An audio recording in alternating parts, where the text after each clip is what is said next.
채널A가 전수조사한 20대 국회의원들의 부동산 투자 소식 어제에 이어 오늘도 이어갑니다.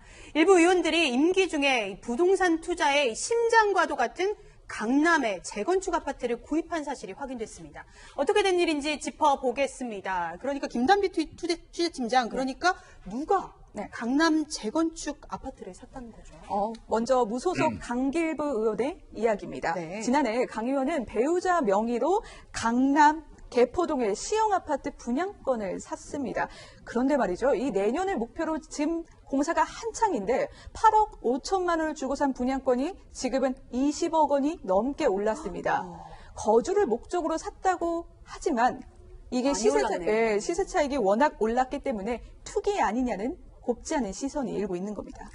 네, 이쯤에서 이 강길부 의원이 지난 2016년 선거를 앞두고 했던 말이 떠오릅니다. 들어보시죠. 부동산은 투기의 대상이 아닙니다. 보통 사람들은 평생 열심히 일해서 아파트 하나 장만하기가 힘든데요. 참 언행일치를 지키는 게 참 쉽지 않은 것 같습니다. 사실 위원님, 사실 아파트 하면 일반 사람들도 정말 하나 장만하기도 힘든데 그런데 강 의원이 현재 거주하고 있는 아파트도 강남의 재건축 아파트라면서요. 잘 알고 계시네요. 조금 전에 말씀하시는 거 보니까 보통 사람들 평생 일해가지고 아파트 하나 장만하기 힘들다는 거 얘기하시잖아요. 잘 알고 계시는데 근데 본인은 해당 사항이 없는 거죠. 이미 조금 전에 우리 김단비 기자께서 말씀하셨던 개포동 아파트를 사기 이전에요. 그 개포동 아파트는 2018년도에 샀습니다. 근데 그 이전 2016년 그 2년 전에 강길부 의원은 이미 그 평당 1억 원을 호가하는 반포동 아파트를 16억에 샀어요. 그리고 현재 시가 얼마인 줄 아십니까? 20억에 샀어요. 그리고 지금 현재 시가는 36억입니다. 16억 원. 시세 차익이 지금 16억 원이 났어요. 그냥 앉아서 16억 원. 아마 아파트 하나 장만하기 힘든 게 아니라요.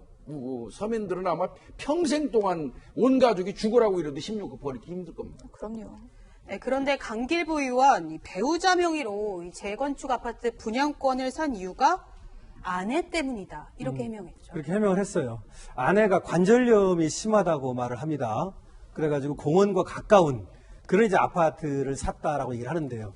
그러려면 이 앞뒤가 맞아야 되는데 앞뒤가 좀 안 맞아요. 왜냐하면 그 전에 살던, 그러니까 이거 새로 산 거 말고 그 아파트도 반포 아크로 리버파크, 지금 현재 살고 있는 아파트가 그러니까 새로 산 거 말고 그것이 반포 한강공원하고 300m밖에 안 떨어졌다는 거예요. 가깝네요. 네, 그러니까 지금 그 집에 살면 되지. 다른 데로 이사 갈 필요가 없잖아요. 그럼 지금은 300m인데 뭐 3m 옆으로 가려고 했으면 모르나 그런 아파트는 없잖아요.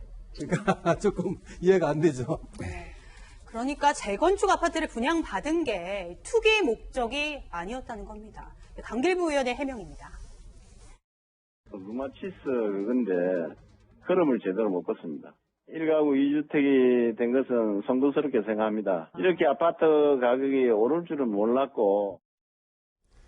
네, 물론 아직 팔지는 않았습니다만 이 아파트를 두 채 구입해서 현재 받고 있는 시세 차익이 어마어마하다면서요? 네, 2016년에 반포 재건축 아파트 분양권을 획득을 했고요. 그리고 2018년에 개포에 대한 분양권을 구입을 했습니다. 총 어떻게 보면 약 25억 원의 시세 차익이 지금 있는 상황인데 앞으로도 이 시세 차익은 더 커질 수 있는 상황이고요.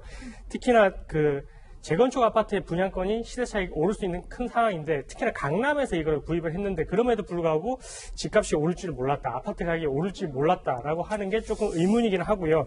특히나 20대 국회의원 중에 매입한 아파트의 시세가 가장 많이 뛴 의원으로 강길부 의원이 지금 지목되고 있습니다. 네, 앞서 말씀드렸지만 이 보도는 저희 채널A가 전수조사한 내용입니다. 이 강길부 의원뿐만이 아니라 또 자유한국당 이번에는 여상규 의원의 이름이 등장했어요. 네, 저희가 살펴봤더니 또 한 명이 나왔습니다. 자유한국당 바로 여상규 의원입니다. 이 역시 2007년 배우자 명의로 아파트를 삽니다. 역시 강남 압구정의 재건축 아파트였습니다. 그런데 이상한 건 이뿐만이 아닙니다. 2주 전 여 의원의 아들도 같은 아파트, 같은 동을 샀다는 겁니다. 네. 이렇게 여 의원과 또 아들이 보유한 두 채는 2년 사이 실거래가가 6억 원가량 오른 걸로 확인됐습니다. 네, 6억 원가량 올랐다. 그렇다면 이쯤에서 궁금합니다. 변호사님, 여상규 의원은 직접 살기 위해 그 아파트를 산 건가요? 이것도 앞뒤를 따져보면 그 말이 맞는지 안 맞는지를 알 수 있어요. 네. 여상규 의원은 이거는 뭐 시세 차익을 목적으로 산 것이 아니다 이렇게 얘기를 합니다. 네. 그런데 동시에 두 채를 샀잖아요. 근데 여상규 의원이 양재동에 집을 갖고 있어요. 본인의 집에. 그런데 자신의 명의로 산 집은 아들한테 전세를 줬어요. 그리고 아들 이름으로 산 집은 제 3자한테 다시 또 세를 놨어요. 네. 그렇다면 이거는 여상규 의원은 자기 집이 있으니까 아들 것만 샀으면 되잖아요. 쉽게 말하면. 그러니까 한 채를 더 샀다는 것은 그건 누가 뭐래도 이거는 뭐 좀 돈을 벌려고 했다 이렇게 볼 수밖에 없잖아요. 일단 뭐 투기는 아니었다고 이렇게 주장하는데 그렇더라도 이 김단비 취재팀장 네. 이 구입한 시점이 좀 절묘했다 이런 이야기도 있어요. 맞아요. 다주택 이제 의원들을 한번 봤어요. 근데 본인들은 투기가 아니고 실제 거주할 목적으로 이 아파트를 샀다고 주장하고 있어요. 근데요, 구매 시기를 따져보면 석연치 않은 부분들이 있어요. 먼저 자유한국당 이철규 의원을 한번 보실까요? 이철규 의원은 재건축 공사가 한창인 둔촌동에 있는 아파트를 하나 매입했습니다. 근데 매입한 시기가요, 바로 재건축이 확정되기 직전인 2016년입니다. 공사가 한창인 지금 2배가량 오르기도 했는데요. 뭐 이철규 의원은 자신의 지역구인 동해로, 강원도 동해로 오가기 편해서 구입한 거다. 해명하고 있지만 글쎄요. 재건축 공사가 확정되기 전에 바로 직전에 매입했다는 면에서는 아무래도 국민들이 곱지 않은 시선을 볼 수밖에 없을 텐데요. 그리고 집을 16채나 보유하고 있는 최다 주택 보유자 이용주 의원 역시요. 임기 중에 재건축 아파트 2채를 샀습니다. 네, 이철규 의원과 이용수 의원의 이 부동산 현황도 살펴봤는데 김 팀장 그러니까 사실 이런 구입을 보면서 일반 국민 입장에서는 국회의원들의 이해 충돌, 이 부분이 문제가 없을까 이걸 짚어봐야 할 것 같습니다. 맞아요. 이 이해 충돌 다시 한번 따져보겠습니다. 그러니까 공직자가요, 이 직무상에서 뭔가 사적인 이익을 공무상의 직무상에 얻었던 정보를 사적 이익을 위해서 사용하면 안 된다는 윤리입니다.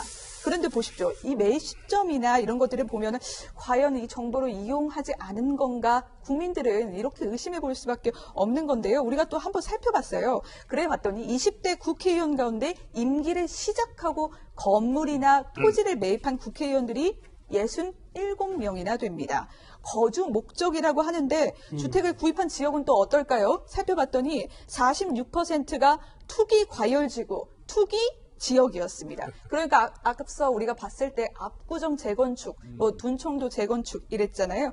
서민들은 1년에 보통 1,000만 원씩 재산이 올라요. 사실 저는 1,000만 원 모으기도 참 힘든데 근데 보니까 재건축 아파트를 구입한 국회의원들은 1년 사이에 10배 가까이 재산에 불린 경우도 있었습니다.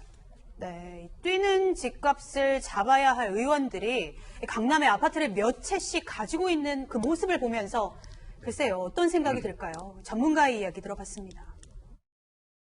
집값이 오르면 가장 먼저 오르는 게 강남. 강남 중에서도 재건축이 가장 먼저 올라요. 지난 30년간 늘 그래왔어요. 서민들의 입장에서는 난감하고 황당하고 굉장히 박탈감도.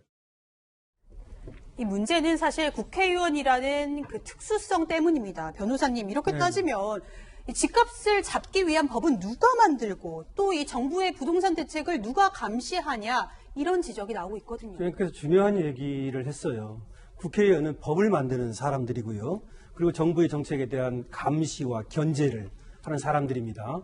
그래서 이제 부동산 대책을 잘못 세우면 거기에 대해서 깔끔한 질책이라든가 이런 것들을 하는 것이고 또 필요하다면 법을 만드는 것이고 이런 것인데 지금 강남 부동산 그것도 말이죠. 투기 지역 이런 곳에 몇 채씩 한 채도 아니고 말이죠.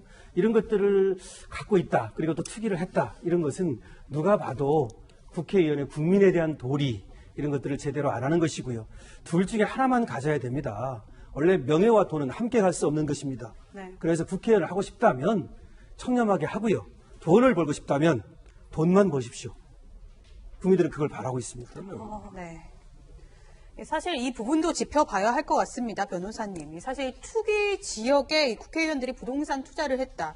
혹시 이거 공직자윤리법으로 어떻게 처벌받을 수는 없는 겁니까? 고위공직자 같은 경우에는 그 공직자의 신분에 있었기 때문에 다른 사람들이 얻을 수 없는 그런 정보들을 얻게 되는 경우가 있거든요. 근데 만약에 이제 이 고위공직자들이 그러한 정보를 이용해서 만약에 이제 투기를 했다라는 게 밝혀진다면 뭐 충분히 뭐 공직자윤리법 위반으로도 볼 수도 있고요.